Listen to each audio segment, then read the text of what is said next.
What's two of the biggest predictors of workplace burnout? Interestingly enough, neither is simply how many hours you work. I'm Dr. Katz, a clinical psychologist, and this is Psych Talk, where I make mental health make sense. The first is autonomy. Basically, how much control do you have over your work? Can you decide how to do your job? Do you have some control over your schedule? Can you make decisions without consistently having to get permission from someone else? One meta-analysis looked at 66 studies involving almost 49,000 workers and found a significant relationship between job control and burnout. When people feel like they have very little control over their work, they're more likely to burn out. The second one is also interesting. Does your work feel meaningful? Do you feel like what you're doing actually matters and actually contributes to something you care about?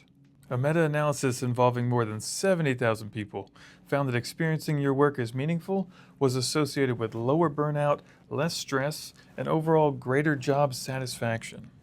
And to feel this way, it doesn't mean that you have to be curing cancer or saving kittens. Meaning can come from helping your clients, supporting your coworkers, building something you're proud of, providing from your family, or simply feeling like your work contributes to something beyond just completing the next task. And I think these two factors explain something we see all the time. You can be incredibly busy, but still feel energized by your work when you feel, I have some control over what I'm doing, and what I'm doing really matters. But take those two things away, and now you've worked hard on something you don't particularly care about in a system where you feel just powerless to change anything. That's a pretty good recipe for burnout. So if you're feeling burnt out, ask yourself, where and how can I regain some control? And how can I reconnect my work to something that actually matters to me? Sometimes that means changing how you work. Sometimes it means setting better boundaries. And sometimes it means taking a serious look at whether this job still fits the life that you want to build.